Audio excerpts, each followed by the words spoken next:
खुली हवा में सांस लेना चाहती है, वो अपने पंखों से उड़ना चाहती है, वो दुनिया देखना चाहती है।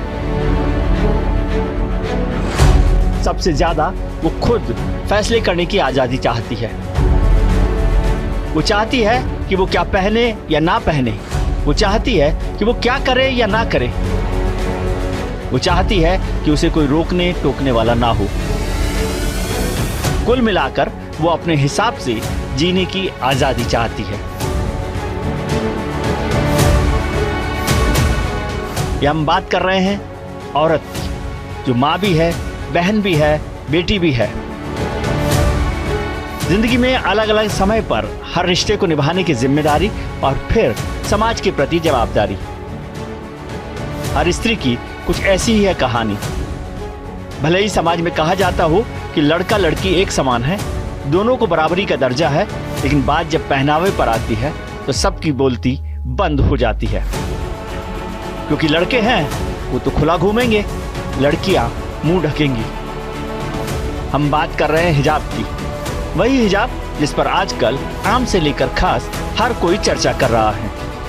हिजाब कहने को तो एक कपड़ा भर है, लेकिन इसका सांकेतिक रूप माना जाए तो इससे कहीं बढ़कर है। हिजाब प्रतिबंध, बंदिशों और पराधीनता का प्रतीक है।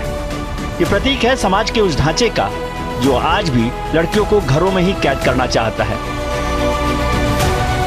ये प्रतीक है उस सोच का जो आजादी पर एक हमला है। हिजाब को लेकर दुनिया भर में दिख रही दो तस्वीरें आपको दिखाते हैं। पहली तस्वीर मुस्लिम राष्ट्र ईरान की है, जहां हिजाब के विरोध में उग्र प्रदर्शन हो रहे हैं। वहीं दूसरी तरफ धर्मनिरपेक्ष भारत की तस्वीर है, जहां हिजाब को बैन किए जाने पर कुछ छात्राएं विरोध कर रही हैं। है ना अजीब बात? क्योंकि ईरान जो महिलाओं पर बंदिशें लगाने के लिए जाना जाता है, वहाँ महिलाएं मुखर होकर विरोध में हैं, तो दूसरी तरफ भारत जो सभी को बराबरी का हक और आजादी देता है, वहाँ हालात बिल्कुल उलट हैं।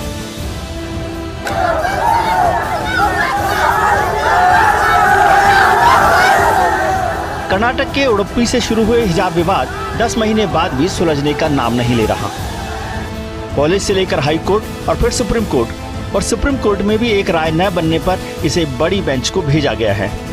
हिजाब पर बैन के मामले में सुप्रीम कोर्ट के 2 जजों की बेंच में एक राय नहीं बन सकी है।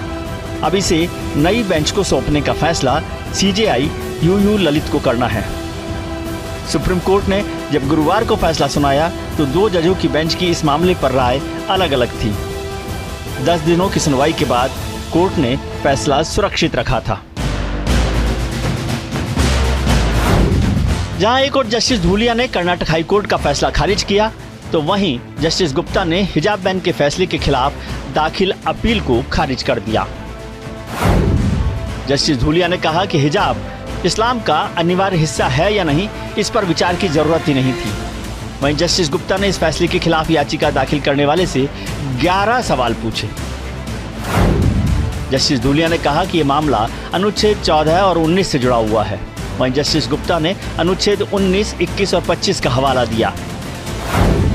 जस्टिस धूलिया ने कहा कि आखिरी सवाल तो यही है कि लड़कियों की जो शिक्षा है वो सबसे अहम है और वो दिमाग में रखना चाहिए।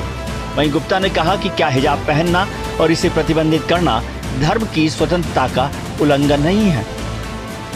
इससे पहले हिजाब बैन के खिलाफ दाखिल याचिका पर सुनवाई के दौरान कर्नाटक सरकार की ओर से दलील दी गई थी कि सर्कुलर के तहत सिर्फ यूनिफॉर्म पहनने की इजाजत दी गई है। वहीं याची के वकील दुष्यंत दवे ने दलील दी कि राज्य सरकार का सर्कुलर गैर संवैधानिक और अवैध है। ऑनरेबल जस्टिस गुलिया ने डिफरेंट व्यू लिया है इसके अंदर, इस मैटर के अंदर, और उन्होंने इस मैटर के अंदर उसको अपील्स को अलाउ करा है और उन्होंने 3 चॉइसेस के ऊपर, 3 पॉइंट्स के ऊपर इसको मेन एम्फेसिस दिया है। उन्होंने एक तो बिजॉय मैनुअल का जो जजमेंट है सुप्रीम कोर्ट का, उस पर रेफर करा है, और उसके बाद उन्होंने ये जो चॉइस है, जो अपना सिर के ऊपर किसी को हिजाब रखना है या किसी को कवर करना है, ये लेडी का अपना चॉइस है, तो इस पॉइंट के ऊपर भी उन्होंने एम्फेसिस दिया है। और तीसरा पॉइंट जो इम्पोर्टेंट उन्होंने बोला है कि जो बच्चों की तालीम और एजुकेशन का मामला है वो बड़ा इंपॉर्टेंट है, और बच्चों की तालीम के लिए हमें ऐसा कोई काम या ऐसी कोई चीज जिसमें उनकी एजुकेशन के ऊपर रुकावट आए, तो उस चीज का उन्होंने एम्फेसिस दिया है कि ऐसा कोई काम जो है उसके खिलाफ है, बच्चे की एजुकेशन के खिलाफ है। वर्डिक्ट में के बाद दोनों जजेज ने इस मैटर को लार्ज ऑनरेबल चीफ जस्टिस के बेंच में भेजा है टू कॉन्स्टिट्यूट एप्रोप्रिएट बेंच। अब ऑनरेबल चीफ जस्टिस जो बेंच बनाएंगे वो 3 जजेज बेंच होगी या 5 जजेज बेंच होगी, ये उनका प्रेरोगेटिव है। लेकिन अब हमें इंतजार करना चाहिए कि जो नई बेंच आएगी उसके समक्ष पूरी सुनवाई होगी फिर से, और नई बेंच का जो फैसला होगा उसी फैसले से हाईकोर्ट का जजमेंट प्रभावित होगा। फैसला आने की देर थी, राजनीतिक प्रतिक्रियाओं का दौर भी शुरू हो गया। बीजेपी ने जहां हिजाब को महिलाओं की आजादी पर हमला बताया और विरोध करने की बात की, तो वहीं इस फैसले पर AIMIM चीफ असदुद्दीन ओवैसी ने इसका स्वागत किया। कांग्रेस ने कहा कि आगे भी ये मामला कोर्ट का ध्यान आकर्षित करता रहेगा। ऐसे ही जीवन करना, इसी भगवान को अपमानना, इसी रूप से इसी होली बुक को मानना, ऐसा कभी भी इस मिट्टी का चिंतन है नहीं। इस कारण से पहले ही भारत में ऐसा सोच आ चुका था। अभी सारे वर्ल्ड इस सोच को, इसका सोच के बारे में वो लोग सोच कर प्रोटेस्ट कर रहा है, और हिजाब का बारे में, बुर्का के बारे में कर्नाटका क्या बोला। तो मगर फाजिल जजेस ने एक अलहदा अपना फैसला दिया है, मगर एक बात समझने की जरूरत है कि एक ऑनरेबल जज साहब ने हिजाब के फेवर में जजमेंट दिया है, ये खुद एक बड़ी अच्छी बात है।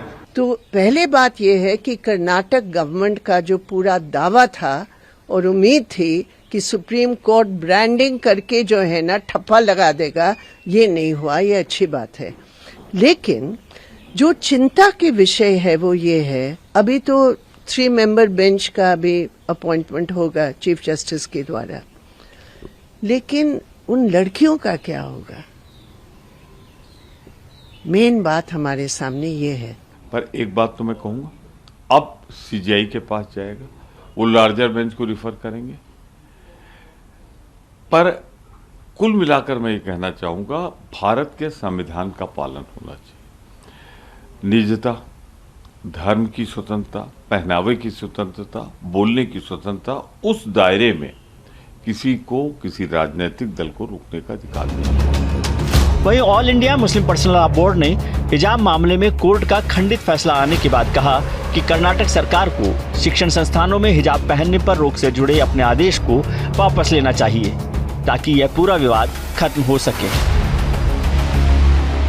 आर्टिकल 15 में भी अगर आप देखें तो उसमें भी इस बात का तस्करा किया गया है कि किस तरीके से औरतों की मॉडेस्टी का ख्याल हर वक्त रखना चाहिए। लिहाजा इन तमाम बातों को मद्देनज़र रखते हुए हम लोगों की राय यही है कि हिजाब जो है is an essential part of Islam.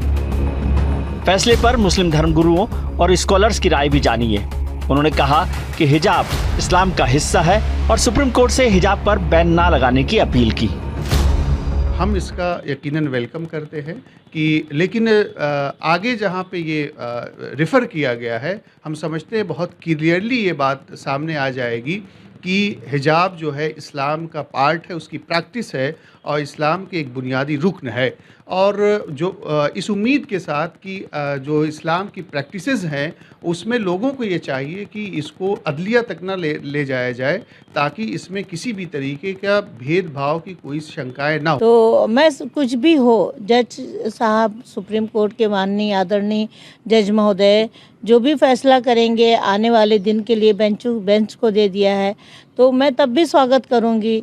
और मैं तो यही कहूंगी कि चाहे स्कूल हो, चाहे बच्चों के अभिभावक हों, पेरेंट्स हों, चाहे और लोग हों, बच्चों की पढ़ाई किसी तरह से भी रुकनी नहीं चाहिए। एक पत्थर सड़क पर पड़ा रहता है जो पैर की ठोकर में आता है, एक पत्थर बैंक के लॉकर्स में होता है। वो जो पत्थर बैंक के लॉकर्स में होता है उसकी हिफाजत की जाती है। तो मजहब इस्लाम ने या हर धर्म ने इस्लाम के अलावा भी औरत को जो है वो डायमंड समझा है। खैर, विभाजित फैसले के कारण अभी हिजाब बैन पर कर्नाटक हाईकोर्ट का फैसला ही लागू होगा। सरकार हिजाब पर बैन बरकरार रख सकती है। हाँ, याचिकाकर्ता चाहें तो चीफ जस्टिस के पास जाकर अर्जेंट हियरिंग के लिए पिटीशन दाखिल कर सकते हैं। लेकिन सुप्रीम कोर्ट के आदेश में 2 मुख्य बातें सामने आईं। पहला, हिजाब पहनना इस्लाम में अनिवार्य है या नहीं।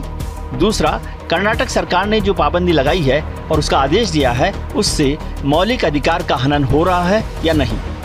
यानी दोनों धार्मिक और व्यक्तिगत स्वतंत्रता से जुड़े मामले हैं। ऐसे मामलों के लिए संविधान में आर्टिकल 145(3) का उपयोग किया जाता रहा है, जो कहता है कि इसकी सुनवाई को 5 या उससे ज्यादा जजों की संवैधानिक पीठ में ट्रांसफर किया जाए। कुल मिलाकर सुप्रीम कोर्ट का जजमेंट से जो बात निकलकर सामने आई है, वो है जस्टिस धूलिया की वो राय जिसमें उन्होंने कहा कि मेरे फैसले का मुख्य आधार जरूरी धार्मिक अभ्यास का है। मेरी राय में इस मामले को खत्म करने की जरूरत नहीं है। संभवतः कर्नाटक हाईकोर्ट ने गलत रुख अख्तियार किया। यह अपनी पसंद का मामला है, ना इससे ज्यादा ना इससे कम।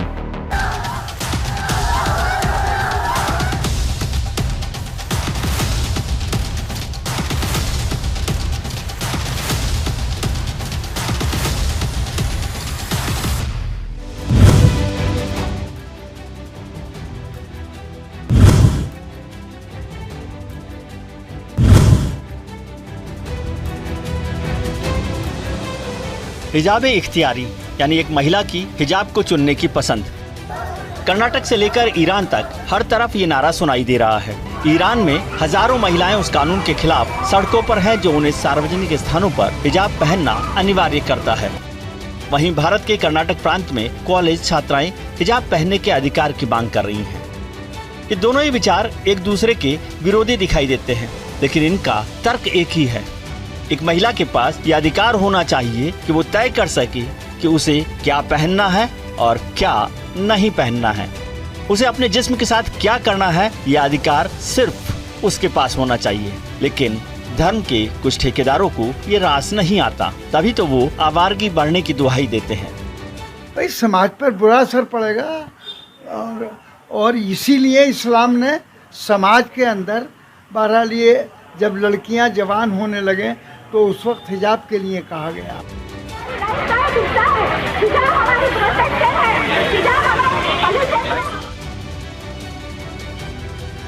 भारत में सुप्रीम कोर्ट के 2 जज कई महीनों तक सुनवाई के बाद भी हिजाब विवाद पर फैसला नहीं कर पाए और इसे बड़ी पीठ को भेज दिया गया, जो तय करेगा कि कर्नाटक में कॉलेज और स्कूल जाने वाली छात्राएं कैंपस के अंदर हिजाब पहन पाएंगी या नहीं। साथ ही भारत में हिजाब के भविष्य पर भी शायद उससे मोहर लग जाएगी। लेकिन सबसे पहले आपके लिए यह जानना जरूरी है कि कब और कैसे शुरू हुआ ये पूरा मामला।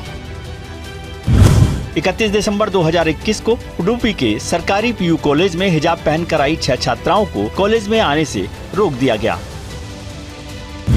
इसके बाद कॉलेज के बाहर प्रदर्शन शुरू हो गया और मामला सुर्खियों में आया। इसी दिन मामला हाई कोर्ट पहुंच गया। 19 जनवरी 2022 कॉलेज प्रशासन ने छात्राओं, उनके माता पिता और अधिकारियों के साथ बैठक की। इस बैठक का कोई नतीजा नहीं निकला। 27 जनवरी 2022 मुस्लिम छात्राओं ने सोशल मीडिया से लेकर कॉलेज के गेट पर भी प्रदर्शन किया। 2 फरवरी 2022 हिंदू छात्र और छात्राएं हिजाब के जवाब में भगवा गमछा पहनकर कॉलेज आए। 3 फरवरी 2022 कुंडापुर के सरकारी पीयू कॉलेज में हिजाब पहनकर आई छात्राओं को रोका गया। 8 फरवरी 2022 कर्नाटक में कई जगहों पर झड़पें हुई। मांडिया में बुर्का पहनी एक छात्रा से बदसलूकी की गई। 15 मार्च 2022 हाईकोर्ट ने हिजाब मामले पर अपना फैसला सुनाया और कहा कि हिजाब धार्मिक लिहाज से अनिवार्य नहीं है, इसलिए शैक्षणिक संस्थानों में इसे नहीं पहना जा सकता। इसके बाद से भी मामला शांत नहीं हुआ और सुप्रीम कोर्ट में इस पर सुनवाई शुरू हुई। सुप्रीम कोर्ट ने 22 सितंबर 2022 को हिजाब मामले पर अपना फैसला सुरक्षित रख लिया। 13 अक्टूबर को एक राय नहीं बनने पर बड़ी बेंच को मामला भेजने का फैसला हुआ।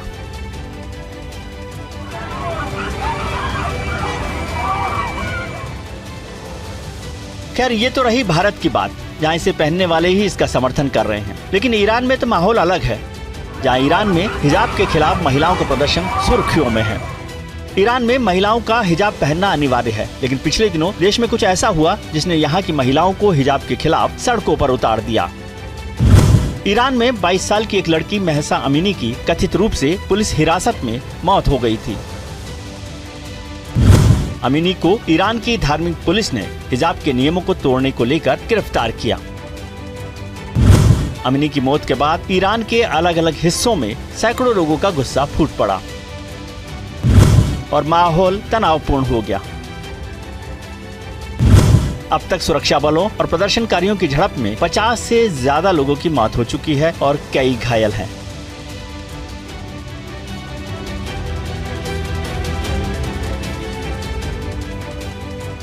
और तो और विरोध इस कदर बढ़ चुका है कि महिलाएं सोशल मीडिया पर हिजाब जलाकर अपना विरोध दर्ज करा रही हैं। महिलाएं अमीनी की मौत के विरोध में अपने बाल भी काट रही हैं। बढ़ते विरोध को देखते हुए ईरान में इंस्टाग्राम और व्हाट्सएप पर प्रतिबंध लगा दिया गया है। वैसे देखा जाए तो ईरान भी कभी महिलाओं की आजादी का सबसे बड़ा पक्षधर था, लेकिन 1979 की इस्लामी क्रांति के बाद हिजाब की अनिवार्यता लागू हुई।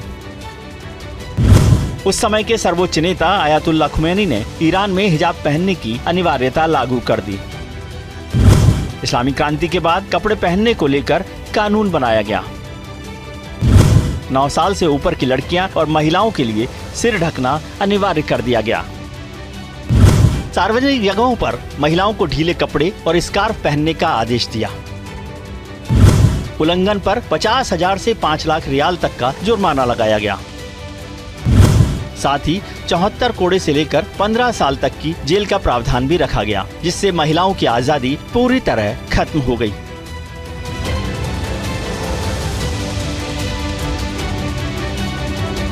भारत हो या ईरान, हिजाब हो, पर्दा हो या फिर घूंघट, सियासतदानों की संजीवनी का ये जरिया है। भले ही नेता रैलियों और भाषणों में महिलाओं की बराबरी की बात करते हैं, लेकिन बराबरी तो तब मिलेगी जब उन्हें मर्दों की तरह चुनने, फैसला लेने और साथ चलने की आजादी मिलेगी।